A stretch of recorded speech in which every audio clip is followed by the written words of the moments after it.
Terus-menerus. Beberapa waktu yang lalu, saat kami mau mencuci gelas dan piring yang kotor, terdapat satu gelas bekas jus wortel. Ketika dimasukkan sedikit air ke dalam gelas tersebut, maka gelas menjadi gelas yang berisikan air yang keruh. Tapi ketika gelas yang berisikan air yang keruh ini diletakkan di bawah keran air yang mengalir terus-menerus, maka lambat laun keruhnya mulai berkurang. Karena air jernih terus masuk ke dalam gelas itu, bercampur dengan air yang keruh, dan kemudian melimpah keluar gelas dengan tiada henti. Lalu dibiarkan terus-menerus air jernih dari keran masuk ke dalam gelas tersebut, maka air di gelas juga semakin jernih dan semakin jernih, sehingga akhirnya semua kotoran bekas jus tersebut sama sekali hilang tak tersisa. Dan pada akhirnya ketika diperhatikan sungguh-sungguh, maka air yang dalam gelas adalah air yang jernih. Ilustrasi di atas mengandung satu kebenaran yang penting dalam hidup kita sehari-hari, di mana dalam hati kita dapat terdapat hal-hal yang belum benar, yang menjadikan seluruh hidup kita keruh. Mungkin masih ada kekhawatiran atau ketakutan, atau dapat juga berupa siaku dan kepentingan diri sendiri, atau kemarahan dan dendam, atau iri hati, bahkan mungkin juga cinta akan uang atau hal-hal lainnya.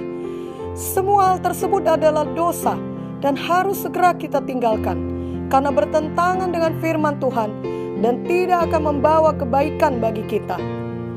Dan dengan kuasa firman dan kuasa Roh Kudus yang telah disediakan Tuhan bagi kita, kita sanggup untuk melakukannya. Bila kita mau dan memilih untuk taat pada firman Tuhan dan suara Roh Kudus. Namun kuncinya adalah kita harus terus-menerus taat pada firman dan terus-menerus penuh dengan Roh Kudus. Kita tidak hanya taat pada firman saat kita merasa itu sesuai dengan perasaan kita, atau kita hanya mau dikuasai oleh Roh Kudus pada saat tertentu atau hari tertentu saja.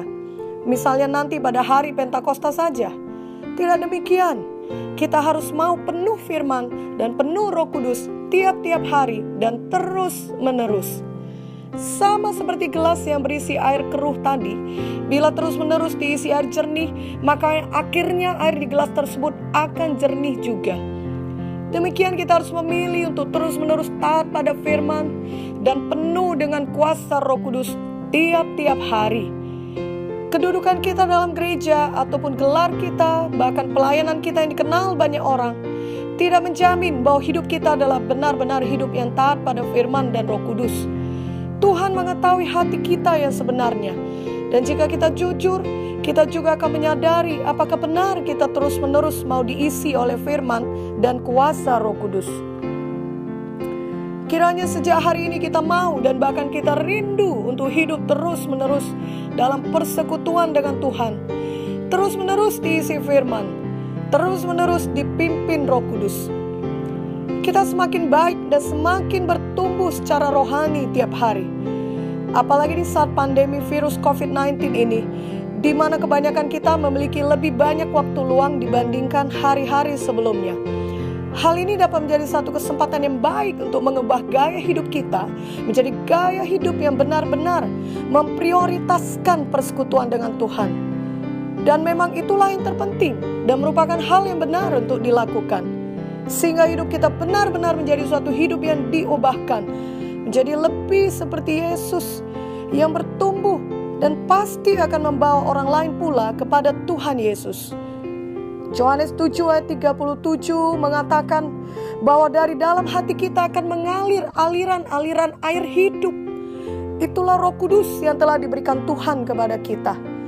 Marilah terus-menerus dalam persekutuan dengan Tuhan. Baik ketika kita bekerja di rumah, beribadah di rumah, belajar di rumah, ataupun saat kita istirahat di rumah, ataupun di mana saja kita berada. Bila kemudian ada di dalam suatu hari kita jatuh, di mana kita tidak lagi dalam persekutuan dengan Tuhan, maka mari kita segera bangkit kembali. Tentu saja ada kalanya kita berada di tempat yang salah atau melakukan dosa. Namun yang penting jangan tetap tinggal di situ.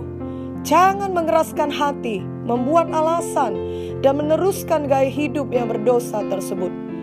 Roh Kudus yang setia pasti menjamah hati kita mengingatkan akan firman Tuhan. Dan ketika Roh Kudus melakukannya, mari kita membuka hati kita dan dengan segera kembali kepada firman. Kita tidak perlu tinggal dalam dosa, dalam kejahatan dan kesombongan, dalam rasa bersalah.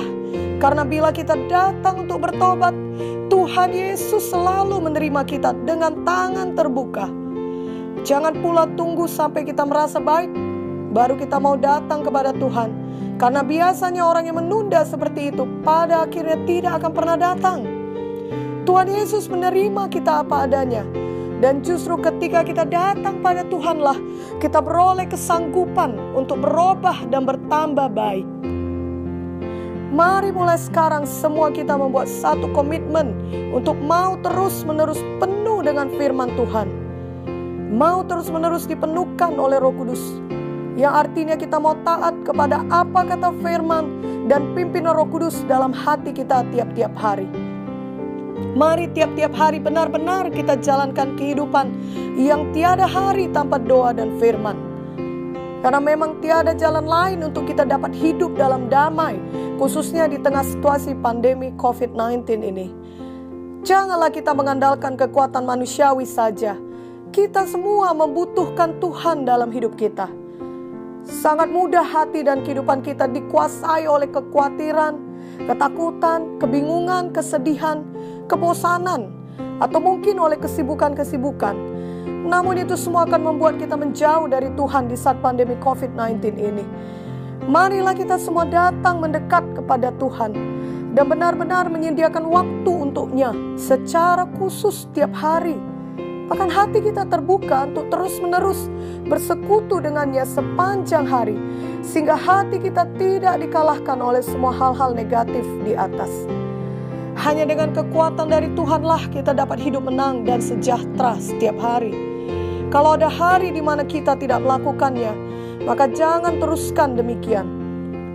Sama seperti ada orang yang lupa untuk makan siang, karena mungkin kesibukan kerja, maka ia tidak akan berkata, kalau begitu aku juga tidak akan makan malam nanti dan tidak akan sarapan besok. Aku tunggu saja sampai besok siang baru aku mulai dari makan siang. Atau aku tunggu sampai minggu depan saja baru aku makan siang. Tentu saja tidak. Walau ia melewatkan satu kesempatan makan siang, maka biasanya akan tetap makan pada malamnya atau pada kesempatan berikutnya. Dia tahu dia tidak akan mungkin bertahan hidup jika ia terus-menerus tidak makan. Bila secara makanan badani kita mengerti, biarlah secara rohani kita juga mengerti bahwa kita tidak akan bertahan jika kita tidak terus-menerus mengisi hati kita dengan makanan rohani, yakni firman Tuhan. Demikian juga kalau mungkin ada satu hari kita tidak dalam persekutuan terus-menerus dengan Roh Kudus, di mana mungkin kita tidak berdoa pada hari itu. Maka ketika kita diingatkan Tuhan, mari kita segera kembali berdoa, kembali bersekutu dengannya. Janganlah katakan, saya tunggu saja sampai minggu depan atau bulan depan ketika saya tidak sesibuk ini lagi untuk bekerja atau untuk mempersiapkan pelayanan online saya. Seorang hamba Tuhan berkata bahwa pelayanan tidak dapat menggantikan persekutuan kita dengan Tuhan. Pelayanan kita pada orang lain seharusnya merupakan hasil dari persekutuan kita dengan Tuhan.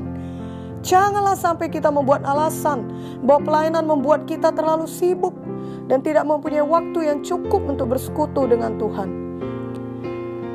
Atau kita mungkin telah membuat pilihan yang salah selama ini dengan tidak mau peduli akan panggilan Tuhan dalam hidup kita. Maka janganlah terus menunda atau menunggu sampai waktu yang lebih baik.